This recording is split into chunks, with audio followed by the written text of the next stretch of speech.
अस्सलामुअलैकुम, कैसे हैं आप सब? उम्मीद करती हूँ सब ठीक-ठाक होंगे। तो आज है ईद का दूसरा दिन, तो आज मैं ईद के दूसरे दिन बना रही हूँ चना पुलाव और चिकन स्टीम रोस्ट। तो यहाँ पर मैं सबसे पहले चिकन स्टीम रोस्ट के लिए मैरिनेशन तैयार कर लूँगी। तो यहाँ पर सबसे पहले मैं एक बाउल में 1 कप के बराबर दही ऐड कर दूँगी और दही का हमने पानी नहीं ऐड करना, जस्ट हमने गाढ़ा दही ऐड करना है। मेरे दही में थोड़ा-सा पानी था, तो अब मैं पानी को रिमूव कर दूँगी। तो अब मैं इसमें ऐड करूँगी 1 टेबलस्पून अदरक लहसुन का पेस्ट, उसके बाद मैं इसमें कुछ स्पाइसेस ऐड करूँगी। यहाँ पर मैंने 1 टीस्पून के बराबर रेड मिर्चों का पाउडर ऐड किया है। उसके अलावा इसी तरह से मैंने 1 टीस्पून के बराबर कश्मीरी लाल मिर्च ऐड की कलर के लिए और 1 टेबलस्पून भर के मैंने फ्रेश कूटा हुआ सूखा धनिया ऐड किया है और उसके बाद मैंने 1 टीस्पून के बराबर गरम मसाला पाउडर और 1 टीस्पून के बराबर ही ज़ीरा पाउडर ऐड किया है। उसके अलावा मैंने हाफ टी स्पून के बराबर हल्दी ऐड की और नमक आप टेस्ट के मुताबिक कम या ज़्यादा कर सकते हैं। और उसके अलावा मैं 1 टेबलस्पून भर के यहाँ पर तंदूरी मसाला ऐड कर दूँगी। आप तंदूरी मसाला या तिक्का मसाला कोई भी ले सकते हैं, ये जस्ट हल्के से टेस्ट के लिए होता है। और उसके बाद मैं 1 टेबलस्पून भर के फ्रेश लेमन जूस ऐड कर दूँगी।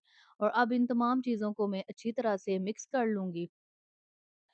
तो यहाँ पर मैरिनेशन चिकन के लिए रेडी हो चुकी है। अब यहाँ पर मैंने चिकन ले लिया है और चिकन मेरा बहुत ज़्यादा बड़ा नहीं है, इतना है कि 900 ग्राम के लगभग है और चिकन को मैंने अच्छी तरह से धो के कोशिश की है कि इसका पानी भी अच्छी तरह से ड्राई हो जाए और उसके बाद अब मैं चिकन को डीप कट्स लगा लूँगी और जो चिकन की स्किन है मैंने उसके साथ ही चिकन लिया है, मैंने स्किन को रिमूव नहीं किया और अब मैं चिकन को कट्स लगा लूँगी।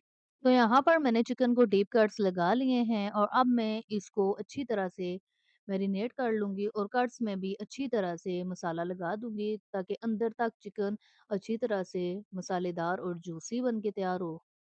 तो यहाँ पर मैंने चिकन को मैरिनेट कर लिया है और अब मैं चिकन को कवर करके रख दूँगी तकरीबन 1 से डेढ़ घंटे के लिए। तो दूसरी तरफ अब मैं चावल भी भिगो दूँगी क्योंकि मैंने चना पुलाव भी पकाना है, तो इसके लिए मैं 2 गिलास चावल को अच्छी तरह से धो के भिगो के रख दूँगी। तो यहाँ पर टाइम कंप्लीट हो चुका है और अब मैं स्टीम रोस्ट की तैयारी करूँगी। तो स्टीम रोस्ट मैं इस राइस कुकर में करूँगी और बहुत ईज़िली इसमें स्टीम हो जाता है चिकन। तो इसके ऊपर इस तरीके से ये जाली भी होती है और अब मैं इसमें स्टीम रोस्ट करूँगी चिकन को। तो सबसे पहले मैं पानी ऐड कर दूँगी। तो अब मैं पानी को कवर करके साइड पे कर दूँगी ताकि इसमें अच्छा-सा उबाल आ जाए और यहाँ पर मैंने जाली के ऊपर इस तरह से बटर पेपर भी सेट कर दिया है और अब मैं इसके ऊपर चिकन रख दूँगी। तो चिकन माशाल्लाह से मैंने रख लिया और बाकी भी जो जितना भी बचा हुआ मसाला है वो मैं इसके ऊपर ऐड करके अच्छी तरह से लगा दूँगी और अब मैं इसके ऊपर थोड़े से व्हाइट तिल स्प्रिंकल कर दूँगी। इससे इसकी खूबसूरती में इज़ाफ़ा हो जाता है। तो चलें अब मैं पानी चेक कर लेती हूँ, तो यहाँ पर पानी में भी बहुत अच्छी तरह से उबाल आ चुका है। तो अब इस उबलते हुए पानी के अंदर मैं साबुत खड़े मसाले ऐड करूँगी, तो यहाँ पर मैंने 10 से 12 गोल वाली काली मिर्चें ले ली हैं, 2 अदद लौंग ले लिए हैं, 2 दालचीनी की स्टिक्स ले ली हैं और 2 छोटी इलायची ले ली हैं। इनको मैं ऐड कर दूँगी। इनको ऐड करने से ये फ़ायदा होता है कि इनकी हल्की-हल्की सी खुशबू चिकन में भी आ जाती है, जो कि बहुत अच्छी लगती है। और अब मैं इसके ऊपर चिकन रख दूँगी। तो अब मैं चिकन को कवर करके तकरीबन आधे से 1 घंटे के लिए रख दूँगी।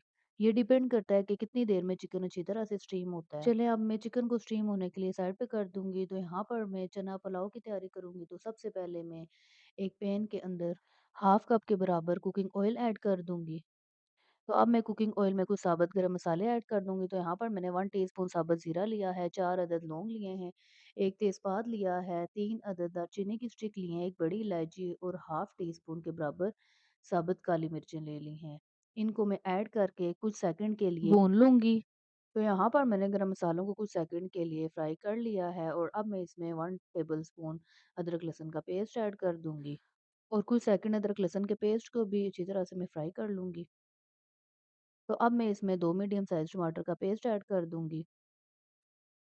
अब मैं इसमें कुछ स्पाइसेस ऐड कर दूँगी। तो सबसे पहले मैं इसमें 1 टेबलस्पून के बराबर पुलाव मसाला ऐड कर दूँगी, ये टोटली ऑप्शनल है। और उसके बाद मैं इसमें 1 टीस्पून के बराबर कुटी हुई लाल मिर्च ऐड कर दूँगी, 1 टेबलस्पून सूखा धनिया ऐड कर दूँगी और उसके बाद मैं इसमें हाफ टी स्पून के बराबर हल्दी ऐड कर दूँगी। और साथ ही मैंने यहाँ पर 3 अदद सब्ज़ मिर्चें ले ली हैं जिनको मैंने दरमियान से काट लिया और 4 अदद आलू बुखारे ले लिए हैं, इनको ऐड कर दूँगी। और अब मैं इसमें 2 टीस्पून के बराबर नमक ऐड कर दूँगी। तो अब मैं तकरीबन 250 ग्राम चने ऐड कर दूँगी। तो चनों को अच्छी तरह से मिक्स करके अब मैं पैन को कवर कर दूँगी ताकि मसाला अच्छी तरह से भुन जाए और टमाटरों का पानी भी खुश्क हो जाए। तो यहाँ पर माशाल्लाह से बहुत ही अच्छी तरह से मसाला भुन चुका है और टमाटरों का पानी भी तकरीबन ड्राई हो चुका है। तो अब मैं इसमें साढ़े 3 गिलास यखनी ऐड कर दूँगी। ये मेरे पास गोश्त की यखनी पहले से पड़ी हुई थी, इसको ही मैं ऐड कर दूँगी। अगर आपके पास ना हो तो आप इसकी जगह पानी भी ऐड कर सकते हैं। तो अब मैं इसको कवर कर दूँगी ताकि यखनी में अच्छा-सा बॉयल आ जाए। तो जितनी देर में अभी यखनी को बॉयल आता है, इधर मैं फ्रोज़न चिप्स को भी एयर फ्रायर में फ्राई होने के लिए रख दूँगी। ये हानिया भी बड़े शौक से खाती है और जब भी मैं सब्जी और चावल वगैरह बनाती हूँ तो मैं थोड़ी-सी ये फ्रोज़न चिप्स भी एयर फ्रायर में बना लेती हूँ।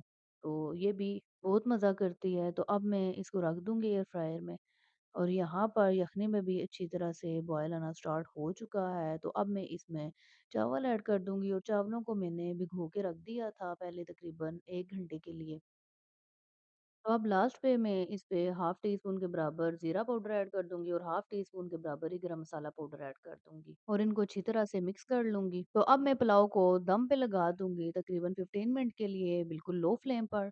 और अब यहाँ पर पुलाव भी दम पर लग चुका है, उसके अलावा चिकन भी स्टीम हो रहा है और चिप्स भी एयर फ्रायर में बन रही है। तो यहाँ पर फिर मैं अंदर आ गई हूँ, मैंने कहा कि चलें हानिया को मैं देख लूँ, हानिया क्या कर रही है।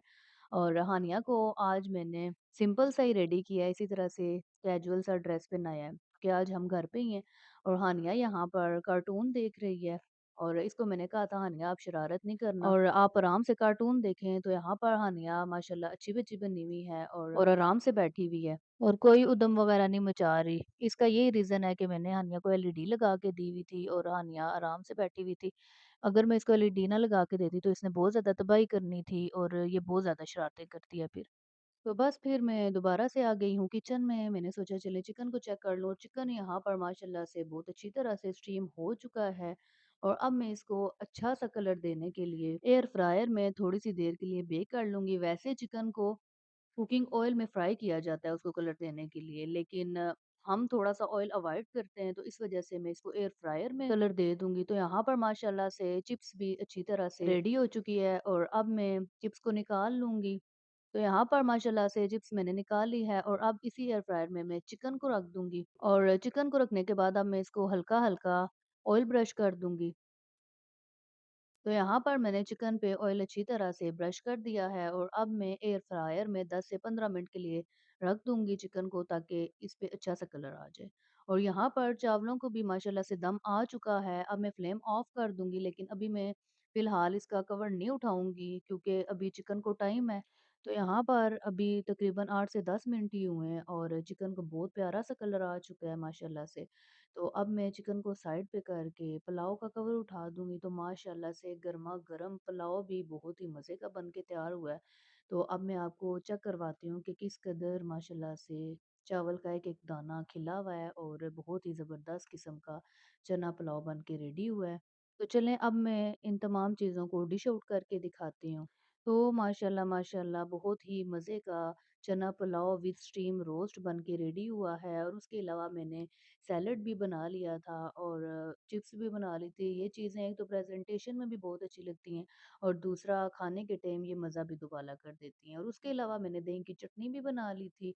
तो ये थी हमारी ईद के सेकंड डे की डिश। मैंने सोचा आप सबके भी साथ शेयर कर लूँ। इंशाल्लाह आप भी इस रेसिपी को ज़रूर ट्राई कीजिएगा और कमेंट में बताइएगा कि आपको मेरी रेसिपी कैसी लगी। तो मिलती हूँ आपके साथ नेक्स्ट वीडियो में, तब तक के लिए अल्लाह हाफ़िज़।